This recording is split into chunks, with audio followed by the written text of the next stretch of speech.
E o outro forma que a gente tem é círculos com movimentos concêntricos. Qual é o principal exemplo disso? Dois círculos com movimentos concêntricos, assim, que é super difícil de vocês verem isso na vida real. Não. Carro anda com círculos com movimentos concêntricos. É uma barra que liga dois círculos. Então, eles têm movimentos concêntricos. O que é um movimento concêntrico? Que eles giram juntos, com a posição central sempre a mesma. O que vai acontecer se os pneus do carro tiverem tamanhos diferentes, quando um murchar e o outro ficar grande? Basicamente, o que acontece é que o teu carro pende para o lado que tiver o círculo menor. Ele é puxado. Por que isso acontece? Porque eles vão ter velocidades lineares diferentes, porque as velocidades angulares são iguais. Então, o teu carro aqui vai estar girando com uma velocidade angular igual, as duas rodas, porque elas têm o mesmo centro, só que como uma é menor, ela vai ter, de novo, está ligado a essa equação.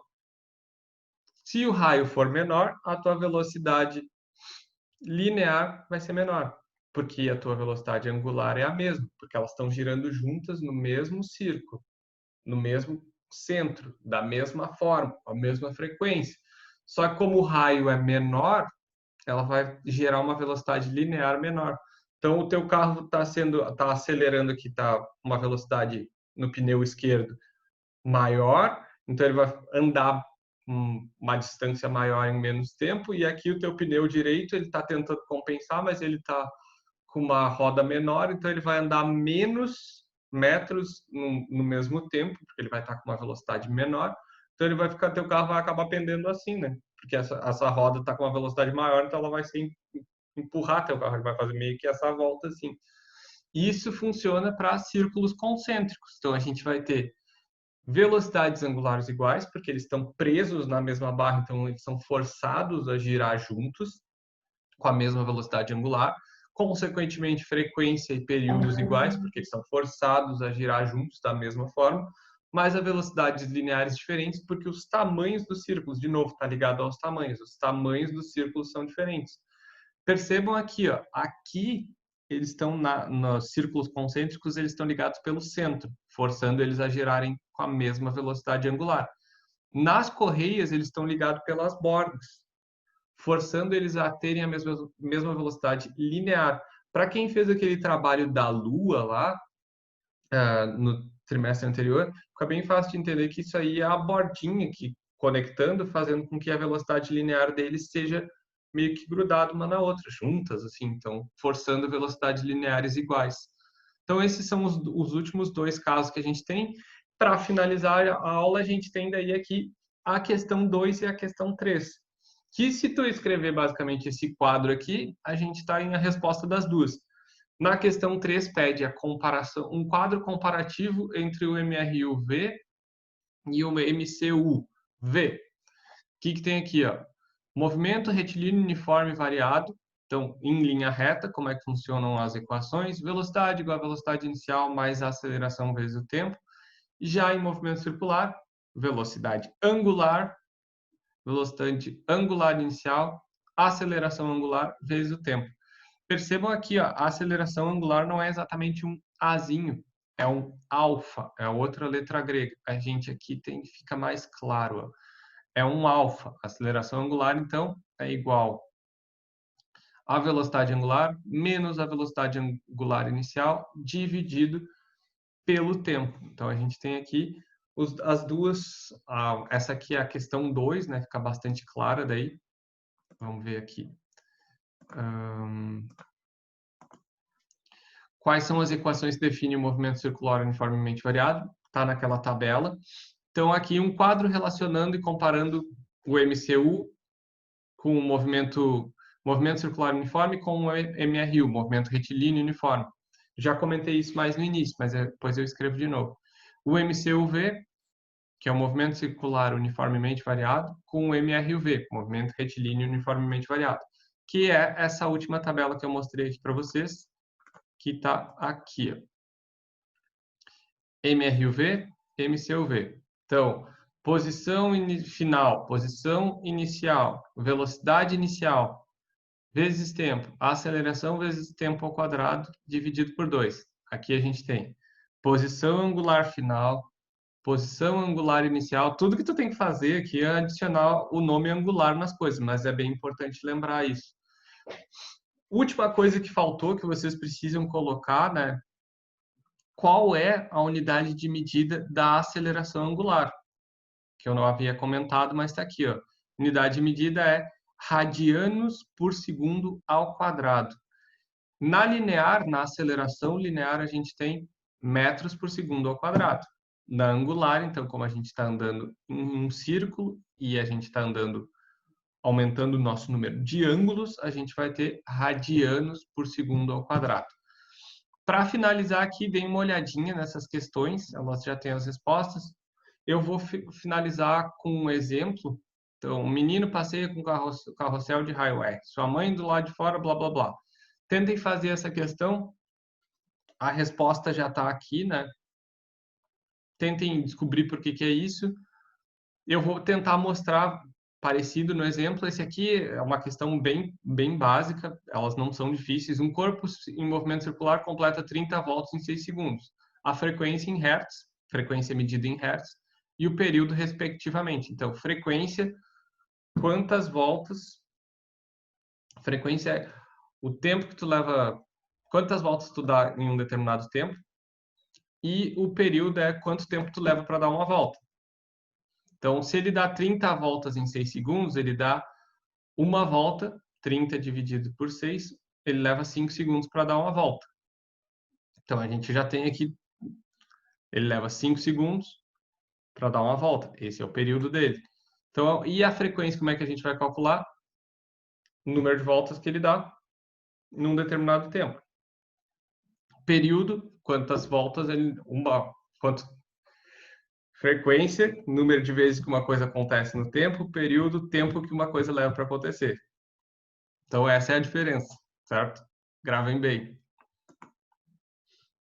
Uma correia com velocidade, essa aqui, tranquilinha também, uma correia com velocidade de 5 metros por segundo passa sem deslizar sobre uma polia de 0,25 metros. A frequência de rotação da polia é... Meu Deus, que difícil.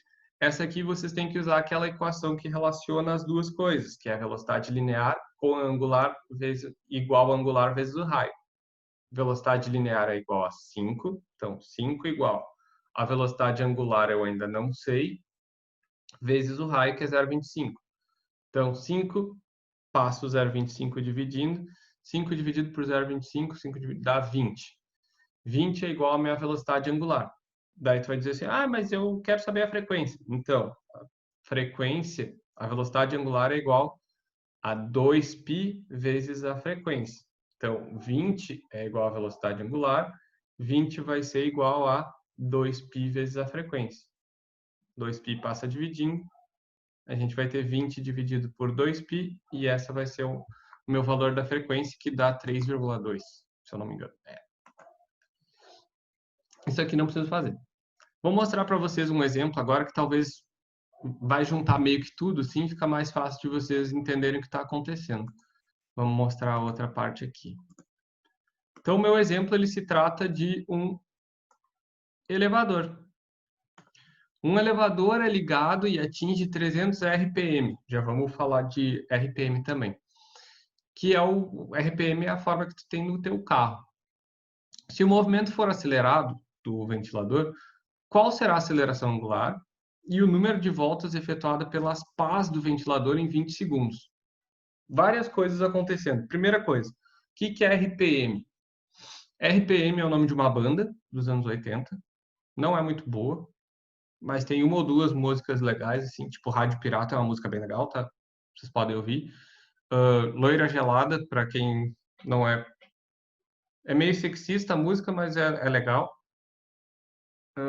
Não consigo mais lembrar de nenhuma, tá? Mas tem mais umas duas que eu escutava. Hoje em dia eu não escuto muito, não.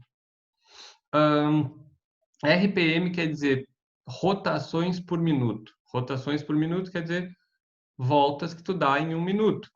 Não nos serve, porque todas as vezes que a gente for brincar com essas coisas têm que estar em segundos.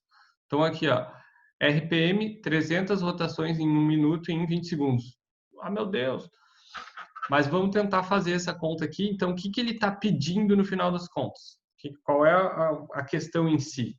A aceleração angular. A aceleração angular é o alfa. Ele quer saber... Meu Deus, que bosta. Ele quer saber isso aqui, ó. O alfa. Qual a aceleração angular? E um N de número de voltas. Quantas voltas ele dá no final. Ele fornece algumas coisas para nós. O RPM. O que é RPM? RPM é a tua frequência, rotações por minuto, número de voltas que tu dá e o tempo que tu leva para dar. A gente precisa que essa frequência esteja em segundos para que funcione para nós. Onde é que esse negócio de RPM aparece? No teu carro. Teu carro, o motor ele dá voltas lá, o carburador ele mede o número de voltas que ele está dando, que ele está mandando as rodas darem. E o teu carro ele pode medir de 1000 RPM até 8000, 7000, 8000 RPM. Que normalmente se a gente passa dos 7000 quer dizer que tu está forçando demais o carro, que é o número de rotações, ciclos que o motor está fazendo. Quanto mais ciclos, mais forçando tu tá, mais próximo de explodir o motor do carro tu tá. Então a gente precisa, esse RPM, que é rotações por minuto, a gente precisa que ele esteja em segundos. Então se a gente tem 300 voltas,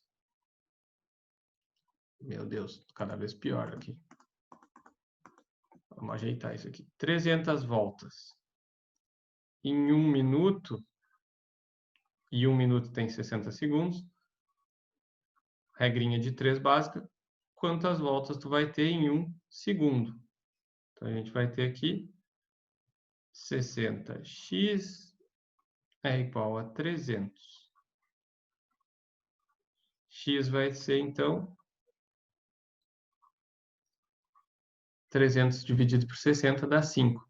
A gente pode dizer que isso aqui é 5 RPS, rotações por segundo, ou, como isso aqui é uma frequência, a gente vai chamar de 5 Hz. Hertz se escreve assim, Hz.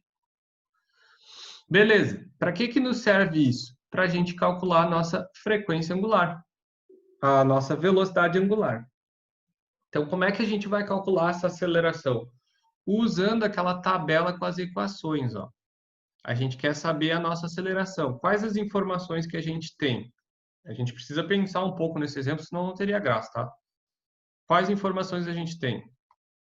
A gente sabe a posição inicial do elevador? Não e não interessa, tá? Porque tu não está controlando as passos. Tu vai olhar para uma e ver quantas voltas ela está dando. Essa é a moral. Não interessa onde ela está parada. Mas uma coisa super interessante, tu sabe, qual é a velocidade inicial dela? Velocidade angular inicial. Velocidade angular inicial, como o ventilador está desligado, ela é igual a zero. 0 rad por segundo. Aí tu vai saber assim, depois o ventilador é ligado e atinge 300 RPM em 20 segundos. Então se ele tem uma frequência de 300 RPM depois de 20 segundos, eu posso achar a velocidade dele depois de 20 segundos. Então, a minha velocidade depois de 20 segundos vai ser 2π, 2 vezes π, vezes a minha frequência. Qual é a minha frequência? Acabei de descobrir ela aqui, ó.